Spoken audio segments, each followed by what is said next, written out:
Hi friends, कैसे सब लोग। नमस्कार, स्वागत है आपका कंसेप्ट आरएनए की ऑनलाइन क्लासेस में। लास्ट क्लास में हमने इम्यूनिटी के बारे में पढ़ा था। टाइप्स हमने पढ़ा है। इननेट इम्यूनिटी क्या होती है, एक्वायर्ड इम्यूनिटी क्या होती है, एक्टिव इम्यूनिटी किसे कहते हैं, पैसिव इम्यूनिटी किसे कहते हैं, वैक्सीनेशन किस में आती है। बहुत बार सवाल आता है वैक्सीनेशन कौन सी प्रकार की इम्यूनिटी हमें देती है। आंसर क्या देना आपको जब भी आए वैक्सीन कौन सी इम्यूनिटी देती है, आपको बताना है यह आर्टिफिशियल एक्टिव एक्वायर्ड इम्यूनिटी प्रदान करती है। आपको बोला जाए इम्यूनोग्लोबुलिन्स जो हम देते हैं, रेडीमेड इम्यूनोग्लोबुलिन्स, वह कौन सी प्रकार की इम्यूनिटी देता है। आपका आंसर होगा artificial passive acquired immunity. Herd immunity क्या होता है ये भी हमने डिस्कस किया। कम्युनिटी इम्यूनिटी को ही हम हर्ड इम्यूनिटी के नाम से जानते हैं।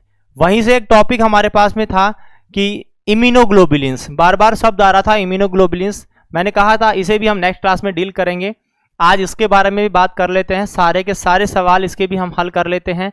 क्या होता है इम्यूनोग्लोबुलिन्स, कितने प्रकार की होती हैं, ये सब हम बात करने वाले हैं। सुनिएगा इम्यूनोग्लोबुलिन्स, इसी इम्यूनोग्लोबुलिन को एक और नाम से हम जानते हैं, उसे हम एंटीबॉडी भी कहते हैं। आप जब एंटीबॉडी वर्ड बोलते हैं उसका मतलब वो इम्यूनोग्लोबुलिन का ही नाम है। तो इस ऑल्सो कोल्ड एस, इसी का दूसरा नाम है ऑल्सो कोल्ड एस एंटीबॉडी, यानी कि इन्हें हम एंटीबॉडी के नाम से भी जानते हैं। इम्यूनोग्लोबुलिन्स एंटीबॉडी के नाम से भी जानी जाती हैं। क्या होती हैं ये, तो बोलना है ये एक प्रकार की प्रोटीन है। सवाल है एग्जाम का एमसीक्यूज कि कौन से प्रकार की प्रोटीन को इम्यूनोग्लोबुलिन कहते हैं। तो बोलना है इम्यूनोग्लोबुलिन्स, जिसे हम शॉर्ट में आईजी बोलते हैं। आईजी बोले तो इम्यूनोग्लोबुलिन्स, याद रखना है इम्यूनोग्लोबुलिन्स आर ग्लाइकोप्रोटीन। ये बात याद रखना है। ये कैसी प्रोटीन है, ग्लाइकोप्रोटीन। कैसी प्रोटीन है ये, ग्लाइकोप्रोटीन्स है।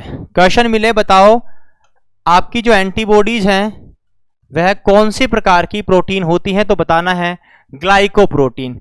किससे बनती हैं, तो यह भी एमसीक्यूज आपको बताना है कि इम्यूनोग्लोबुलिन्स बोलो चाहे आप बोलो एंटीबॉडीज बोलो, ये किससे बनती हैं, तो बोलना है फॉर्म्ड बाय प्लाज्मा सेल्स। कौन सी सेल इन्हें बनाती हैं, प्लाज्मा सेल बनाती हैं।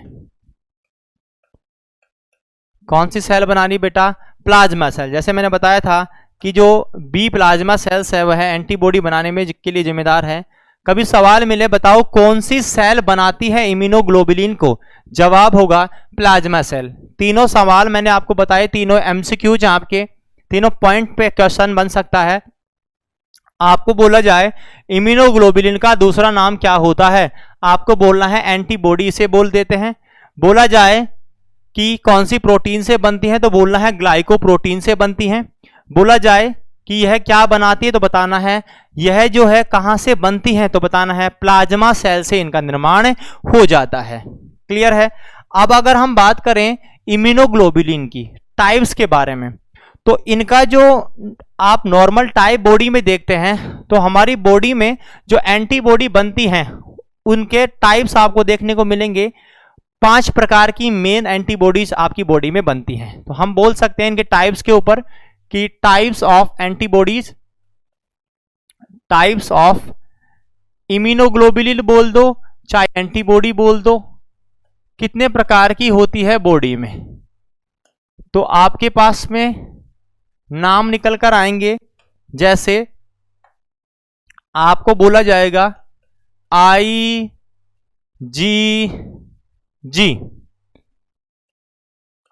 IgM, आपको बोला जाएगा IgA, IgE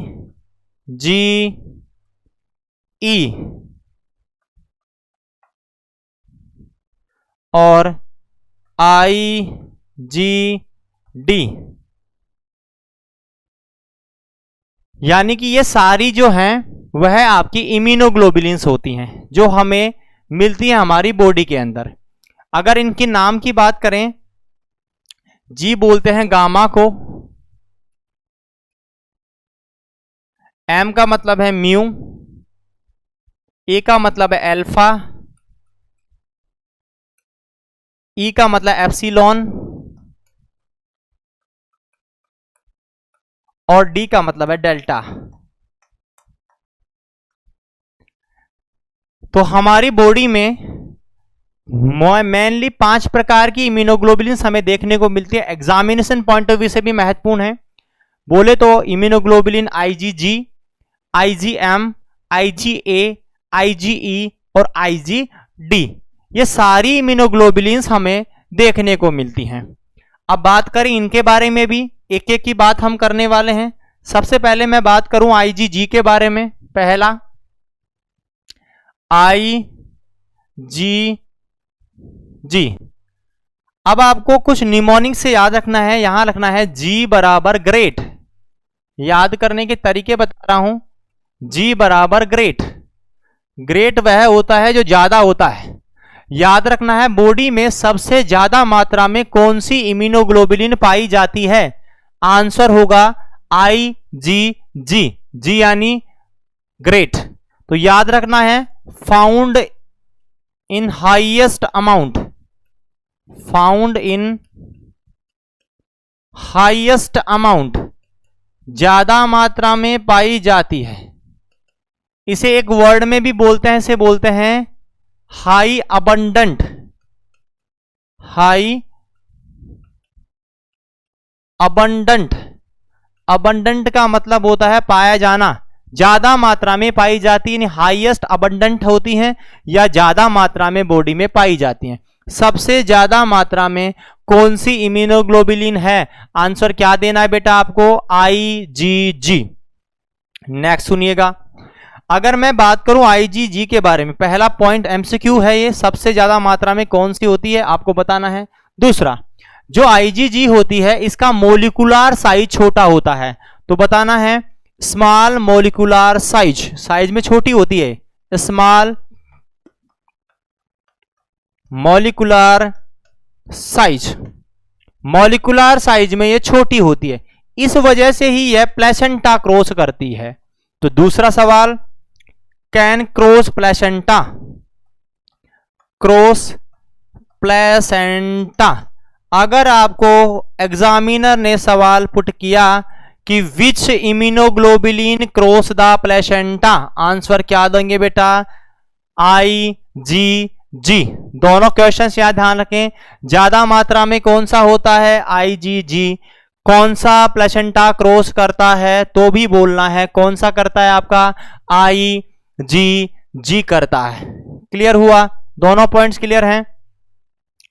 इसके अलावा अगर हम बात करें इसके बारे में, तो यह हमारी बॉडी में जो सेकेंडरी इन्फेक्शंस होते हैं, सबसे पहले इन्फेक्शन के लिए आईजीएम, बॉडी में सबसे पहले कौन सी इम्यूनोग्लोबुलिन बनती है, कौन सी एंटीबॉडी बनती है, जब आप बोलेंगे आईजीएम, एम बोले तो मैं बोले तो फर्स्ट, सबसे पहले हम ही आते हैं, मतलब बोलना है आईजीएम पहले बनती है। लेकिन अगर हम बात करें आईजीजी की, तो यह सेकेंडरी इन्फेक्शन के लिए, लंबे इन्फेक्शन के लिए, क्रॉनिक इन्फेक्शन के लिए जिम्मेदार होती है। अगर बॉडी में आईजीजी प्रेजेंट है, इसका मतलब आपकी बॉडी में एक इन्फेक्शन लंबा है, बहुत दिनों से हो रहा है, क्योंकि जब सबसे पहले कोई एंटीजन आपकी बॉडी में जाता है तो आईजीएम बनती है, आईजीएम उसे मारने का प्रयास करती है, अगर उससे नहीं मरता तो फिर आईजीजी बनता है। मतलब इन्फेक्शन क्रोनिक है तो आईजीजी नजर आएगा, इन्फेक्शन अक्यूट है तो आईजीएम नजर आएगा। तो याद रखना है आईजीजी के बारे में कि यह किससे रक्षा करता है, यह प्रिवेंट करता है, प्रिवेंट सेकेंडरी इन्फेक्शंस को। कौन से इन्फेक्शन को, सेकेंडरी इन्फेक्शंस, उनको यह रोकता है। यानी आप कह सकते हैं किसको प्रिवेंट कर रहा है, ये क्रोनिक कंडीशंस को रोकता है, क्रॉनिक कंडीशंस को। जो क्रॉनिक इन्फेक्शंस है उनमें यह काम करता है तुम्हारा आईजीजी। अगर आईजीजी प्रेजेंट है तो क्या इंडिकेट करता है, क्रॉनिक इन्फेक्शन को इंडिकेट करता है। याद रखना है ये बॉडी में प्रेजेंस ऑफ आईजीजी इंडिकेट करेगा, इंडिकेट क्रॉनिक इन्फेक्शन। किसको इंडिकेट करेगा बेटा, क्रॉनिक इन्फेक्शन को। क्यों? पहला बार इन्फेक्शन होगा तो कौन रोकता है, तो बताना है कौन रोकता है। सर्वप्रथम जब इन्फेक्शन होता है तो IgM आएगा, और अगर उससे नहीं होगा तो फिर IgG बनेगी, इसलिए इसे बोलते हैं यह क्रोनिक इन्फेक्शन से रक्षा करता है।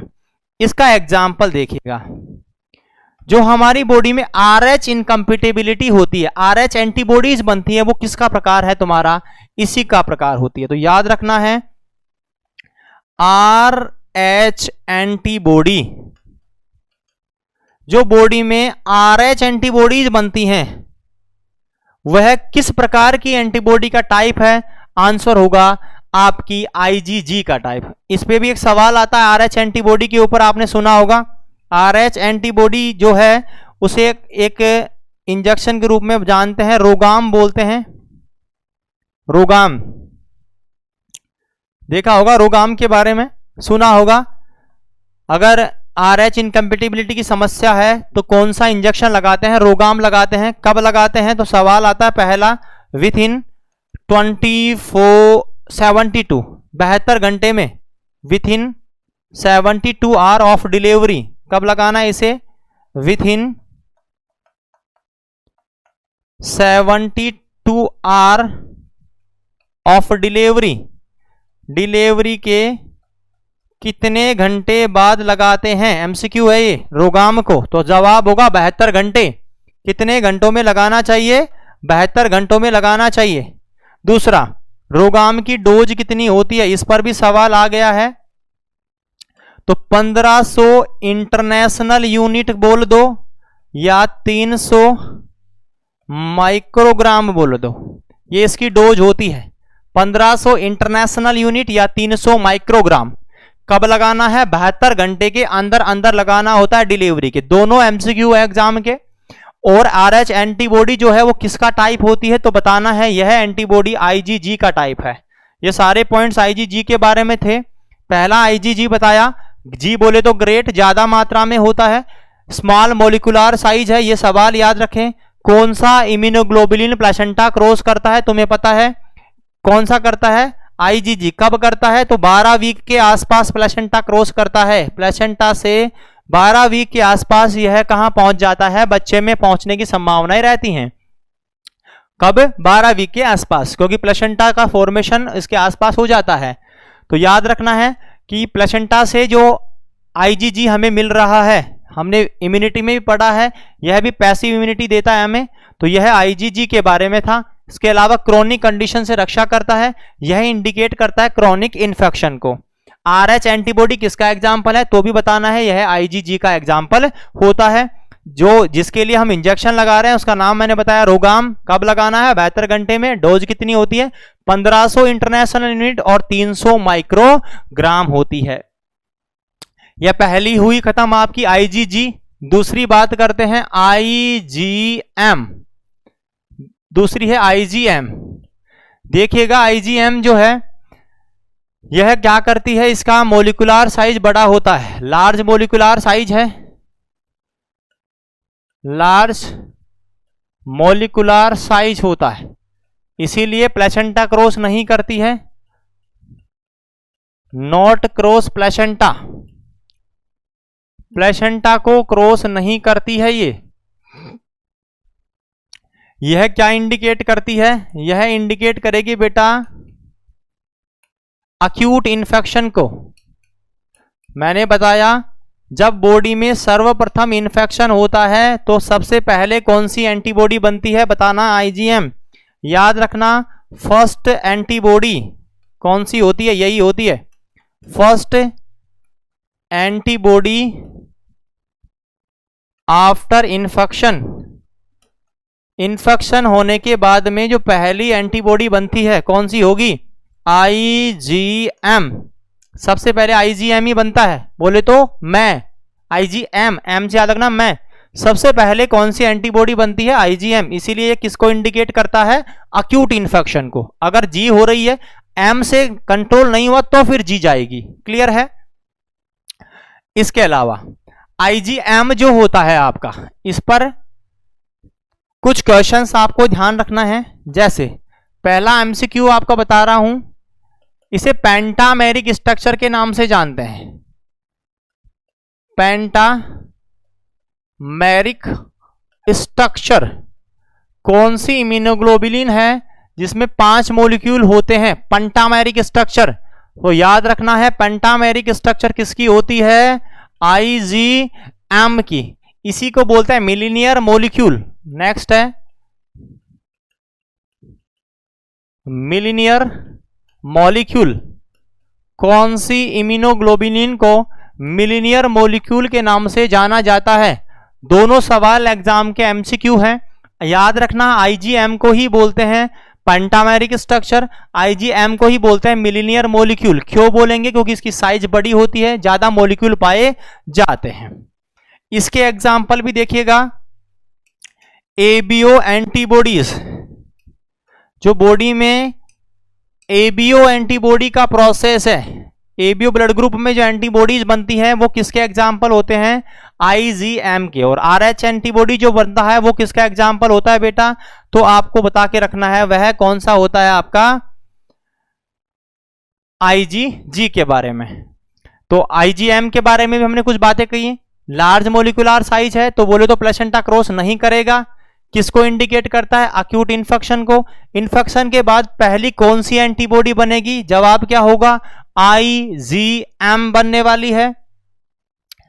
पेंटामेरिक स्ट्रक्चर किसे बोलते हैं? IgM को ही बोलते हैं। मिलीनियर मॉलिक्यूल किसे बोलोगे? तो भी IgM को ही बोलेंगे। बोले तो ABO एंटीबॉडीज किस जो है वो किसका एग्जाम्पल है? तो IgM का एग्जाम्पल होता है। क्लियर है? इसके अलावा अगर हम बात करें, तीसरा टाइप है आपका C, IgA।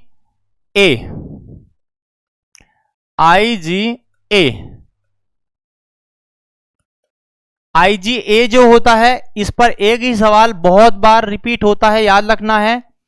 IgA जो है यह लोकल, पहला तो इंपॉर्टेंट सवाल जो बनता है, IgA ब्रेस्ट मिल्क में पाया जाता है। यानी कि ऐसा सब आए कि बॉडी के सिक्रेशन में कौन सी एंटीबॉडी मिलती है, तो जवाब होगा IgA। याद रखें, तो यह प्रेजेंट होता है बॉडी के सिक्रेशन में, प्रेजेंट इन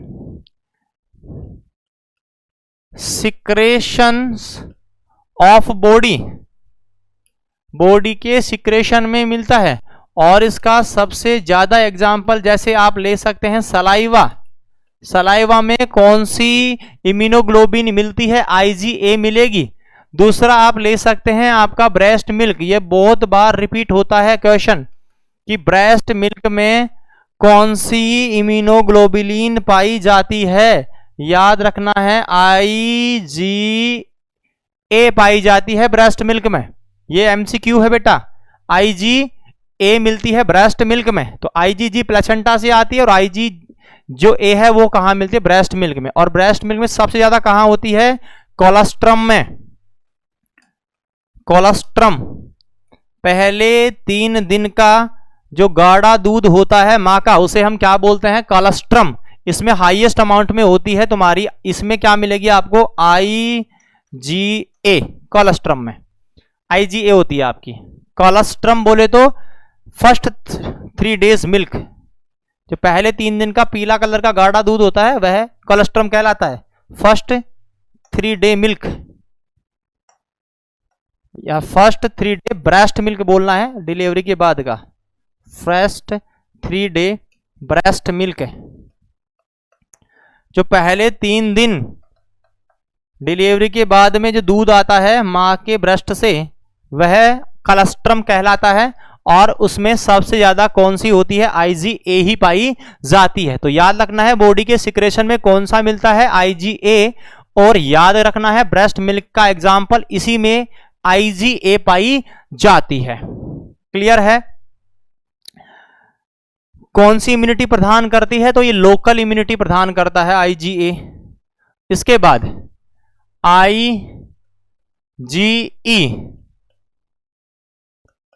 हाइपर सेंसिटिविटी और एलर्जी रिएक्शन में कौन सी इम्यूनिटी और एंटीबॉडी मिलती है? तो IgE। याद रखना है ये क्या इंडिकेट करता है? Indicate allergic and hyper sensitivity reactions, hyper sensitivity reactions को इंडिकेट करता है IgE।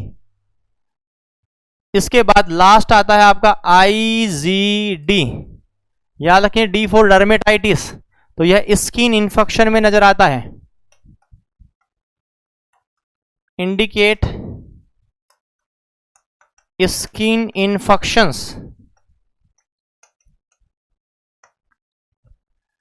तो मैं पर्टिकुलर सभी के बारे में बात किया है, ज्यादा इंपॉर्टेंट IgM और IgG और IgA ब्रेस्ट मिल्क को लेकर रहती हैं।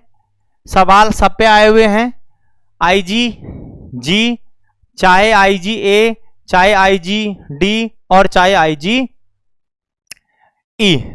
पर्टिकुलर सवाल देखिएगा IgG पर, जो मैन MCQs हैं। प्लेसेंटा कौन सी क्रॉस करती है? IgG। स्मॉल मॉलिक्यूलर साइज किसका होता है? IgG का। RH एंटीबॉडी कौन सी का एग्जाम्पल है? IgG का। और सबसे ज्यादा मात्रा में कौन सी होती है? तो भी IgG। RH एंटीबॉडी में कौन सा इंजेक्शन लगाते हैं? रोगाम। कब लगाना चाहिए? 72 घंटे में। कितनी डोज देते हैं? 1500 इंटरनेशनल यूनिट और 300 माइक्रोग्राम। दूसरा IgM। IgM जो होता है यह मिलीनियर मॉलिक्यूल है, पेंटामेरिक स्ट्रक्चर दर्शाता है, अक्यूट इंफेक्शन को दिखाता है। बॉडी में सर्वप्रथम यही बनता है IgM। और ABO जो एंटीबॉडी है वो किसका एग्जाम्पल है? IgM का। Next IgA। बॉडी के सिक्रेशन में कौन सी मिलती है? IgA। ब्रेस्ट मिल्क में कौन सी मिलेगी? IgA। और ब्रेस्ट मिल्क भी कौन सा? कोलेस्ट्रम। पहले 3 दिन का दूध जो होता है उसे कोलेस्ट्रम बोलते हैं। और कोलेस्ट्रम में कौन सी मिलेगी आपको? IgA। आपकी एलर्जिक रिएक्शन या हाइपर सेंसिटिविटी रिएक्शन में कौन सी बढ़ जाती है? जवाब होगा IgE। और स्किन के इन्फेक्शन में कौन सी बड़ी होती है? तो जवाब देंगे IgD। डी बोले तो डेल्टा। क्लियर है? तो ये कुछ इंपॉर्टेंट MCQs थे इससे रिगार्डिंग जो हमने डिस्कस किए हैं। अगर आपको एक क्वेश्चन मिले कि चीफ रेगुलेटर, MCQ बता रहा हूं, क्वेश्चन मिले chief regulator of immune system,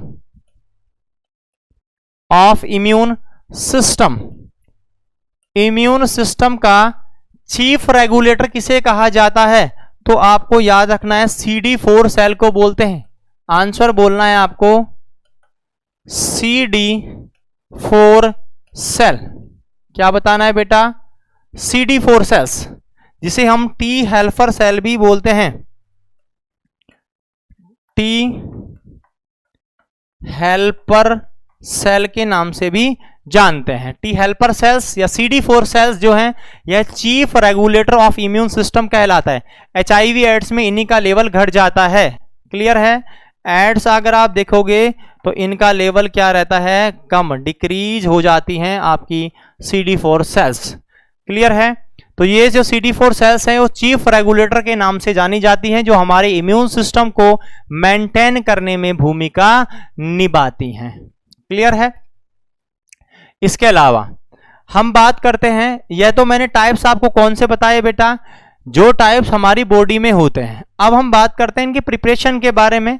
antibody को हम बनाते भी हैं, ये तो हमारी बॉडी में बन रही है। हम बाहर भी एंटीबॉडी बनाते हैं, मतलब दूसरे की बॉडी में एंटीबॉडी बनाई आप चाहकर और फिर आप काम में भी ले सकते हैं। आप ह्यूमन बींग्स में बनाकर ह्यूमन बींग्स में काम में ले सकते हैं, एनिमल में बनाकर, बैक्टीरिया के द्वारा बनाकर फिर आप काम में ले सकते हैं ह्यूमन बींग्स में। तो 2 प्रकार की हो गई। अगर आप एक मनुष्य की बॉडी में एंटीबॉडी बनाते हैं, तैयार करते हैं और फिर दूसरे मनुष्य में काम में ले रहे हैं, इस प्रकार की एंटीबॉडीज कहलाएंगी ह्यूमन इम्यूनोग्लोबुलिन्स। ह्यूमन इम्यूनोग्लोबुलिन्स बोले तो आदमियों में ही बनाई जा रही हैं और आदमियों में ही काम में ली जाती हैं। मतलब ह्यूमन इम्यूनोग्लोबुलिन्स बोल सकते हैं आप, जो आदमियों में प्रिपेयर्ड होती हैं, इन्हें आप बोलोगे ह्यूमन इम्यूनोग्लोबुलिन्स, इम्यूनोग्लोबुलिन। जो किस में प्रिपेयर्ड होती है, ह्यूमन बींग्स में, यानी antibodies prepared by antibody prepared by human body. मानो कोई व्यक्ति जिसका इम्यून सिस्टम कमजोर है, उसमें एंटीबॉडी नहीं बन रही, आपने किसी मनुष्य से की बॉडी से एंटीबॉडी निकाली और उसमें डाल दी, यानी यह किससे लिया आपने, ह्यूमन से लिया। इस प्रकार की इम्यूनोग्लोबुलिन क्या कहलाएंगी, ह्यूमन इम्यूनोग्लोबुलिन कहलाएंगी। लेकिन कुछ ऐसी भी होती हैं जिसमें ह्यूमन में काम में नहीं लेते हम, जैसे जिन्हें आप ह्यूमन से काम में नहीं लोगे तो आप उन्हें क्या बोल दोगे बेटा, एनिमल इम्यूनोग्लोबुलिन्स। एनिमल इम्यूनोग्लोबुलिन, इसका मतलब स्पष्ट है, जो कहां से बन रही है, एनिमल से। आप इन्हें क्या कह सकते हैं, non human immunoglobulin. Non human immunoglobulin. ये देखो थोड़ी सी हट के बात कर रहा हूं मैं दोनों पॉइंट्स, क्योंकि वो तो सब पढ़ते हैं आईजीजी, आईजीए, आईजीएम, लेकिन ये कुछ अलग पॉइंट्स हैं इम्यूनोग्लोबुलिन से रिलेटेड, ये भी ध्यान होने चाहिए। एग्जामिनर आपसे अलग प्रकार के सवाल भी कर सकता है, जैसे बहुत इजी सवाल बताऊंगा जो डायरेक्ट हमें कंफ्यूज कर देते हैं। एनिमल इम्यूनोग्लोबुलिन यानी जानवरों में पैदा किया एंटीबॉडीज को और फिर मनुष्य में काम में हम ले रहे हैं, इसे बोलते हैं एनिमल इम्यूनोग्लोबुलिन। आदमियों में नहीं बन रही, इसलिए हम क्या बोलेंगे, नॉन ह्यूमन इम्यूनोग्लोबुलिन। इन्हीं का नाम होता है बेटा एंटीसिरा। जहां वर्ड आता है एंटीसिरा, हम इसे वैक्सीन समझते हैं, वैक्सीन नहीं है ये, यह एक प्रकार की नॉन ह्यूमन इम्यूनोग्लोबुलिन है। अगर इसी को मैं बोलूं एंटीटॉक्सिन तो गलत नहीं होगा, एंटीटॉक्सिन भी इन्हें ही बोलते हैं। मतलब ये दोनों एग्जाम्पल हमें मिलते हैं पैसिव इम्यूनिटी के दौरान। एग्जामिनर बोल देता है antitoxin provide which type of immunity, और हम खटाक से बोल देते हैं कि यार एंटीटॉक्सिन यानी वैक्सीन है ये तो वैक्सीन तो एक्टिव इम्यूनिटी दे रहा होगा, और हम सवाल गलत कर बैठते हैं। गलत मत करना। फिर बोल रहा हूं एंटीसिरा, एंटीटॉक्सिन यह वैक्सीन नहीं है।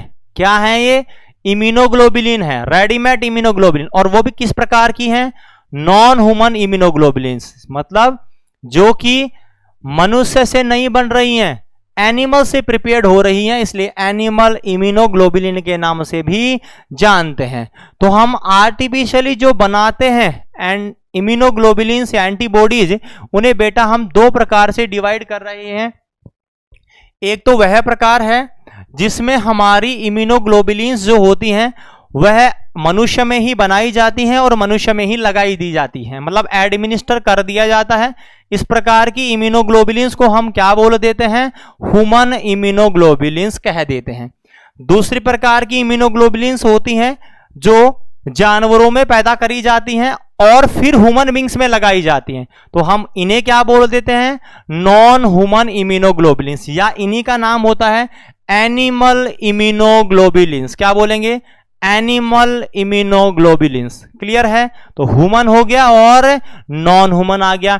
इनके दो नाम इंपॉर्टेंट है, एमसीक्यूज आने की संभावनाएं रखती हैं, जो मैंने बताया एंटीसिरा और एंटीटॉक्सिन्स।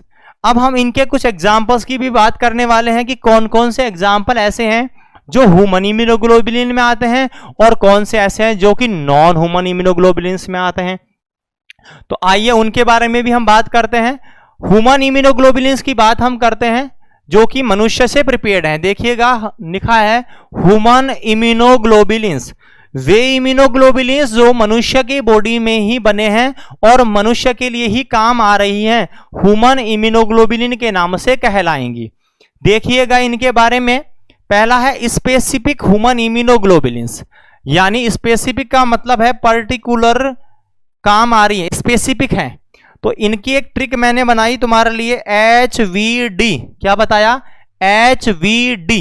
H बोले तो हेपेटाइटिस बी, V बोले तो वेरिसेला, वेरिसेला चिकन पॉक्स के लिए काम में लेते हैं, और D बोले तो डिफ्थीरिया। ये कुछ स्पेसिफिक ह्यूमन इम्यूनोग्लोबुलिन्स हैं जो हम काम में ले सकते हैं। तो H बोले तो हेपेटाइटिस बी, वी बोले तो वेरिसेला और डी बोले तो diphtheria. HVD is a specific human immunoglobulins. दूसरा है non specific human immunoglobulins. Normal है, इज नॉट है स्पेसिफिक। इसके लिए एक ट्रिक मैंने बताई, MMRHT। MMRHT क्या ट्रिक बनाई, MMRHT। लेकिन कंफ्यूज नहीं होना है, आर का मतलब रूबेला नहीं है, रेबीज है। यहां आपको ध्यान रखना है, एम बोले तो मीजल्स, एम बोले तो मम्स। सही है, यहां तक तो लाइन सही चल रही है। यहां कंफ्यूजन रहेगा, अगर आपने एमएमआर याद किया तो आप फिर उसे रेबीज कन्वर्ट की जगह रूबेला करोगे, क्योंकि यही पढ़ते आते हैं, मीजल्स मम्स रूबेला। यहां आपको याद रखना है एमएमआर में यहां रेबीज है। ट्रिक मैंने बनाई है, MMR measles mumps rabies. HT hepatitis A, देखो हेपेटाइटिस बी यहां आ गया और हेपेटाइटिस ए यहां आ रहा है। उसके अलावा टिटेनस। ये सारे जो मैंने एग्जांपल्स आपको दिए हैं, ये है मनुष्य में बनाई जाने वाली इम्यूनोग्लोबुलिन्स हैं, बोले तो ह्यूमन इम्यूनोग्लोबुलिन्स हैं। आदमियों में प्रिपेयर्ड करके हम उन लोगों में काम में ले रहे हैं जिनका इम्यून सिस्टम कॉम्प्रोमाइज्ड है। क्लियर है? देखिएगा, स्पेसिफिक ह्यूमन इम्यूनोग्लोबुलिन्स और नॉर्मल ह्यूमन इम्यूनोग्लोबुलिन्स, HVD और MMRHT। एक बार जल्दी से रिमेंबर कर लें, इम्यूनोग्लोबुलिन कितने प्रकार की है, यहां ह्यूमन में जो बन रही हैं 2 प्रकार की है, एक स्पेसिफिक है और दूसरी आपकी नॉर्मल है।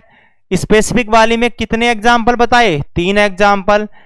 आपको याद रखना है HVD, H बोले तो हेपेटाइटिस बी, V बोले तो वेरिसेला और D बोले तो डिफ्थीरिया। दूसरा है नॉर्मल वाली, उसमें याद रखेंगे MMRHT। M बोले तो मीजल्स, दूसरा M बोले तो मम्स, तीसरा R बोले तो रूबेला नहीं रेबीज, H बोले तो हेपेटाइटिस A और T बोले तो टिटनस। तो ये तो क्या बता दिया मैंने, सारा ह्यूमन इम्यूनोग्लोबुलिन्स की बात कर ली।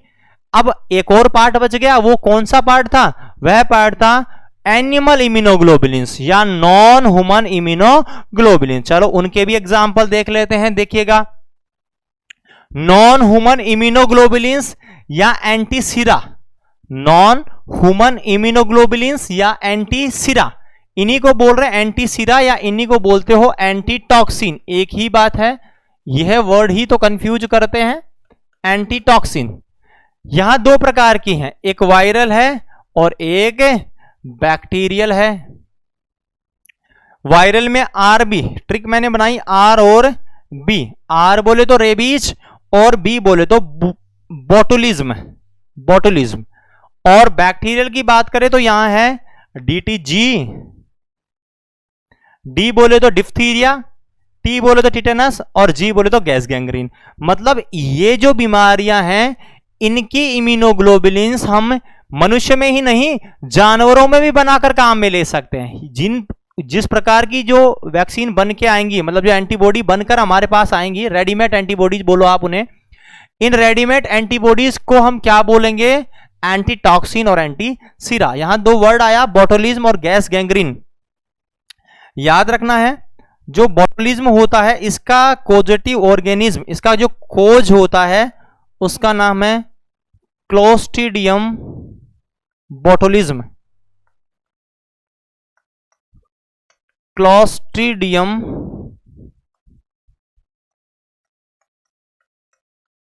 Botulism, clostridium botulism. यही वर्ड लिखा है गैस गैंग्रीन। इसका जो कोजेटिव ऑर्गेनिज्म होता है उसका नाम है clostridium perfringens,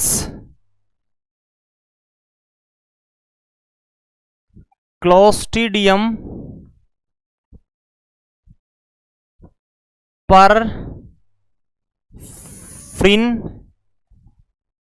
clostridium perfringens.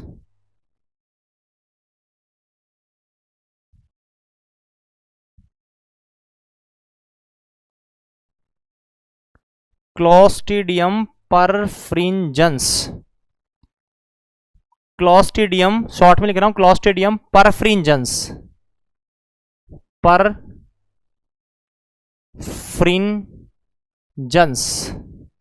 Clostridium perfringens. Cl का मतलब क्लोस्ट्रीडियम, क्लोस्ट्रीडियम परफ्रिंजेंस, ये तो किसका है बेटा, गैस गैंग्रीन का।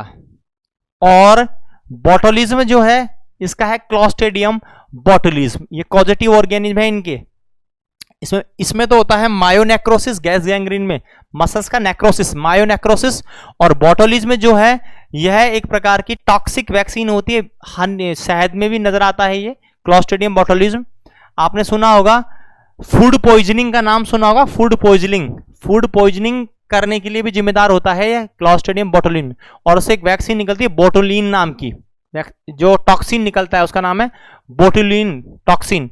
सबसे ज्यादा लीथल टॉक्सिन होती है बोटुलिन टॉक्सिन।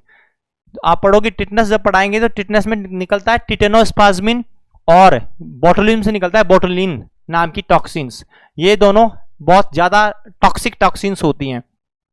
इनके बारे में जब आप कम्युनिकेबल डिजीज में पढ़ोगे तब आएंगे। अभी आपको इतना याद रखना है, नाम्स मैंने बता दिए हैं कि बोटुलिज्म का जो कॉजेटिव ऑर्गेनिज्म है उसका नाम है क्लॉस्ट्रिडियम बोटुलिज्म, और आपकी गैस गैंग्रीन का नाम है क्लॉस्ट्रिडियम परफ्रिंजेंस। क्लियर है? तो ये सारे जो पॉइंट्स हमने डिस्कस किए हैं बेटा, this all are related to the your immunoglobulins. यह पॉइंट भी बहुत महत्वपूर्ण है एग्जामिनेशन पॉइंट ऑफ व्यू से। अगर हम देखें तो एग्जाम में बहुत सारे सवाल यहां से आने की संभावनाएं होती हैं। एक बार इनका भी आप रिव्यूज करिएगा। सबसे पहला पॉइंट मैंने बताया इम्यूनोग्लोबुलिन्स। पहला तो सीधा सवाल यहीं से नाम पे बन जाता है, इन्हीं का नाम एंटीबॉडी होता है, याद रखना है अपने माइंड में। दूसरा कि जो इम्यूनोग्लोबुलिन्स होती हैं ये किससे मिलकर बनी होती हैं, तो पॉइंट याद रखना है ग्लाइकोप्रोटीन से। क्वेश्चन बनता है कि क्या किससे बनेंगी, तो बोलना है ग्लाइकोप्रोटीन से बनती है। ये ग्लाइकोप्रोटीन का डेरिवेटिव है जो इम्यूनोग्लोबुलिन के फॉर्म में रहता है। और कौन सी सेल बनाती है, तो बताना है प्लाज्मा सेल ये के द्वारा इनका निर्माण हो जाता है। इसके अलावा कितने प्रकार की होती हैं, तो 5 प्रकार मैंने बताए। ये सबसे महत्वपूर्ण पॉइंट है एग्जाम के हिसाब से। बोले तो IgG, IgM, IgA, IgE और IgD। G बोले तो गामा, M बोले तो म्यू, A बोले तो अल्फा, E बोले तो एप्सिलॉन और D बोले तो डेल्टा। इसके बाद हम बात करें आपकी जो IgG है, याद करने की एक ट्रिक बताया मैंने, G फॉर ग्रेट, सबसे ज्यादा अमाउंट में है, अबंडेंट अमाउंट में होती है, स्मॉल मोलिकुलर साइज है, इसीलिए यह प्लेसेंटा को क्रॉस कर लेती है। क्वेश्चन बनता है विच इम्यूनोग्लोबुलिन क्रॉस द प्लेसेंटा, आपका जवाब होगा IgG। Which immunoglobulin present in highest amount, IgG। Which immunoglobulin या विच एंटीबॉडी शो द RH इनकम्पिटेबिलिटी, तो आपका आंसर होगा IgG। इसके अलावा यहां मैंने क्वेश्चन में बताया कि जो IgG है इसका एग्जाम्पल हमने लिया है आपका RH इनकम्पिटेबिलिटी, RH एंटीबॉडी। इसके लिए यह दोनों पॉइंट महत्वपूर्ण है कि कितने घंटे में तो रोगाम लगाते हैं, तीनों ही इंपॉर्टेंट है। कौन सा इंजेक्शन लगता है, तो रोगाम कब लगाते हैं, 72 घंटे में। कितनी डोज लगाते हैं, 1500 इंटरनेशनल यूनिट और 300 माइक्रोग्राम। कौन से इन्फेक्शन को इंडिकेट करता है, क्रॉनिक इन्फेक्शन को बताया। सबसे पहले आती है IgM, M बोले तो मैं बोले तो फर्स्ट। दूसरा IgM, मॉलिक्यूलर साइज बड़ा होता है, क्या प्लेसेंटा क्रॉस करेगी, नहीं करेगी, बड़ा मॉलिक्यूलर साइज है। अक्यूट इन्फेक्शन को इंडिकेट करता है। बॉडी में फर्स्ट एंटीबॉडी जो बनती है वो यही होती है, IgM ही होती है। इसके अलावा पेंटामेरिक स्ट्रक्चर को दिखाता है, मिलीनियर मॉलिक्यूल यह होता है। एबीओ एंटीबॉडी को भी यही दिखाता है, इसी को एबीओ एंटीबॉडी, मिलीनियर मॉलिक्यूल या पेंटामेरिक स्ट्रक्चर के नाम से जानते हैं। इसके अलावा हमने बात किया IgA, यह प्रेजेंट होता है सिक्रेशन में। क्वेश्चन आए बताओ सिक्रेशन में कौन सा होता है, बताना IgA होता है। सिक्रेशन में भी 2 इंपॉर्टेंट सिक्रेशन मैंने बताए, सलाइवा और ब्रेस्ट मिल्क। ब्रेस्ट मिल्क पर एग्जाम में सवाल बनता है, कौन सी इम्यूनोग्लोबुलिन होती है, IgA। स्पेशली कौन सा ब्रेस्ट मिल्क, तो बताना है कोलेस्ट्रॉल में ज्यादा अमाउंट में होती है। और यह फर्स्ट 3 डेज जो होता है डिलीवरी के बाद वाला, उस वाले मिल्क को हम कौन सा मिल्क बोलते हैं, कोलेस्ट्रम के नाम से जाना जाता है। इसके अलावा IgE एलर्जिक रिएक्शन और हाइपर सेंसिटिविटी रिएक्शन में बढ़ जाती है। IgD जो है यह स्किन इन्फेक्शन, याद रखना डी फॉर डर्मेटाइटिस, ऐसे याद कर लेना, डी फॉर डर्मेटाइटिस यानी स्किन के इन्फेक्शन में बड़ी होती है IgD वाली। इसके अलावा फिर हमने बात किया चीफ रेगुलेटर कौन सा होगा, तो CD4 सेल मैंने बताई है, यह टी हेल्पर के नाम से भी कहलाती है और HIV एड्स में इनका लेवल डिक्रीज हो जाता है। कौन सी सेल डिक्रीज हो जाती है HIV एड्स में, CD4 सेल। कौन सी इम्यूनिटी कमजोर हो जाती है, तो फिर उस समय बताना है सेलुलर इम्यूनिटी बताना है। नेक्स्ट देखिएगा, ह्यूमन इम्यूनोग्लोबुलिन्स की बात आती है। दो प्रकार की इम्यूनोग्लोबुलिन्स हमारी बॉडी में हम बनाकर लगवाते हैं, जैसे आर्टिफिशियली प्रिपेयर्ड करते हैं। आदमियों में प्रिपेयर्ड हो रही है तो ह्यूमन इम्यूनोग्लोबुलिन बोल देंगे, और अगर जानवरों में प्रिपेयर्ड हो रही तो एनिमल इम्यूनोग्लोबुलिन बोलेंगे। एनिमल इम्यूनोग्लोबुलिन पर सवाल आने की संभावनाएं ज्यादा रहती है, कंफ्यूजन ज्यादा रहता है, क्योंकि इसे हम नॉन ह्यूमन इम्यूनोग्लोबुलिन्स बोले तो एंटीसीरा और एंटीटॉक्सिन के नाम से भी जानते हैं। इनके एग्जाम्पल्स भी मैंने दिए हैं, पर्टिकुलर एग्जाम्पल से आपको याद रखना है कि कौन कौन से कहां आते हैं। जैसे सबसे पहले ह्यूमन इम्यूनोग्लोबुलिन की बात आए, मनुष्य में हो रही तो दो प्रकार से हो सकती है, स्पेसिफिक और नॉर्मल। स्पेसिफिक में HVD का फॉर्मूला मैंने बताया, H बोले तो हेपेटाइटिस B मैंने बताया, V बोले तो वेरिसेला और D बोले तो डिफ्थीरिया।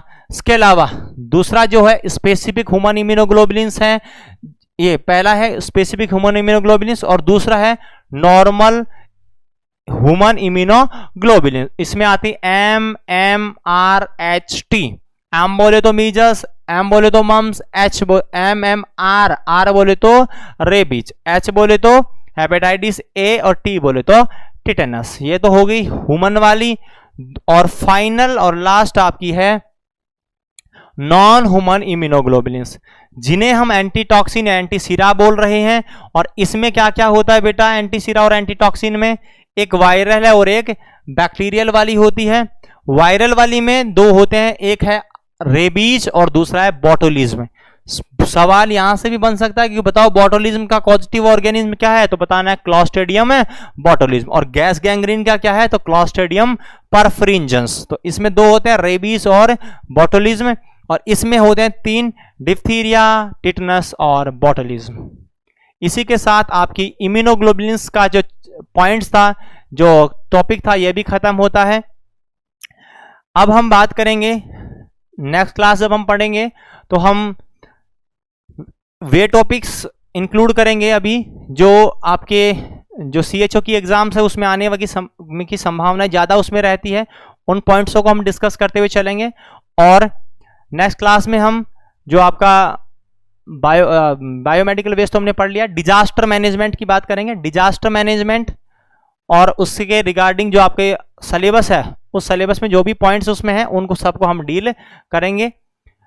आज की क्लास में इतना ही, नेक्स्ट क्लास में मिलते हैं कोई नए और स्पेशल टॉपिक के साथ में। बाय।